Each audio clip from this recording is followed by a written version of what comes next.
বিসমিল্লাহির রহমানির রহিম। বুশরা মেডিকেল হলের পক্ষ থেকে সবাইকে শুভেচ্ছা এবং স্বাগতম। কুকুর বিড়াল যদি আপনার বাচ্চাকে কামড়ায় বা আপনাকে কামড়ায়, কখনোই কিন্তু নুন পড়া, কেউ তেল পড়া, কেউ বিস্কুট পড়া, কেউ পানি পড়া দেয়, এগুলো কিন্তু খাবেন না। আপনার বাচ্চাকে কুকুরে কামড় দিচ্ছে, আপনি হাসপাতালে যান। হাসপাতালে গিয়ে ডাক্তারকে দেখান। এই ভ্যাকসিন যদি আপনার বাচ্চাকে দেন কুকুরে কামড়ানোর পরে, আপনাকেও কুকুরে কামড়ানোর পর যদি এই ভ্যাকসিনটা দেন, তাহলে কিন্তু আর ভয়ের কোনো সন্দেহ থাকে না, ভয়ের কোনো চান্সও থাকে না। এজন্য যাদের বাচ্চাকে অথবা নিজেকে কুকুর বিড়ালে কামড় দিয়েছে, তাদেরকে বলবো তারা হাসপাতালে গিয়ে চিকিৎসা নেন এবং ভ্যাকসিন নেন। তা না হলে কিন্তু আপনার জীবনের ঝুঁকি আছে। এখন আমার সামনে যে বাচ্চাটা আছে, ওকে কুকুরে কামড় দিছে। তোমার বয়স কত?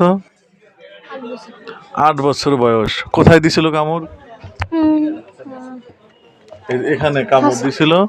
তো ওখানে কামড় দেওয়ার পরে ওকে আমরা হাসপাতালে প্রেরণ করি। হাসপাতালে ডাক্তার সাহেব দেখে শুনে ওকে এই ভ্যাকসিনটা দিছে। 5টা ভ্যাকসিন নিতে হবে। 5টা ভ্যাকসিনের ডোজও কিন্তু লিখে দিয়েছে। সেই নিয়ম অনুযায়ী আমরা এই বাচ্চাটাকে ভ্যাকসিন দেব।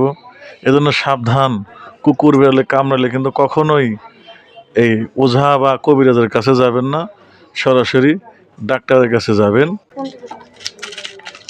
এই যে সাথে মুজাহিদের বাবাও আসছে।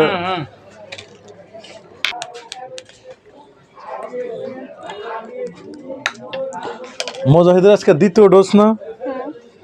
প্রথম ডোজ নেওয়া হয়েছে, এবার দ্বিতীয় ডোজ।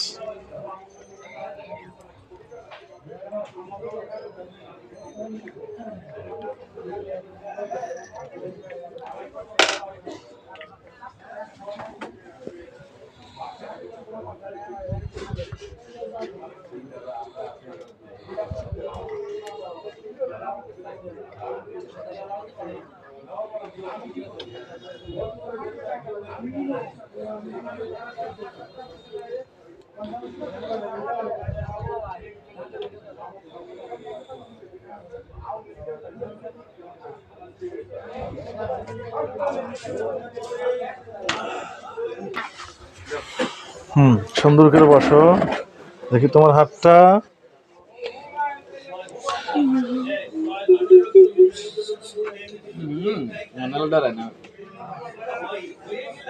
করো, হ্যাঁ।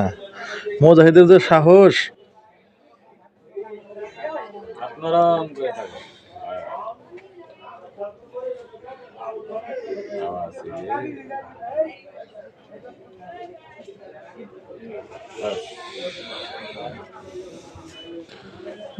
মুজাহিদ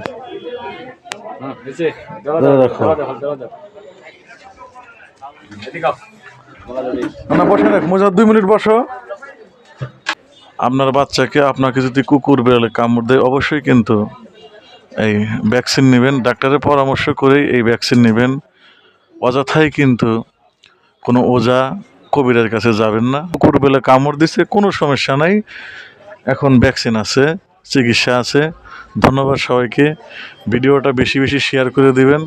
আসসালামু আলাইকুম ওয়া রাহমাতুল্লাহি ওয়া বারাকাতুহু।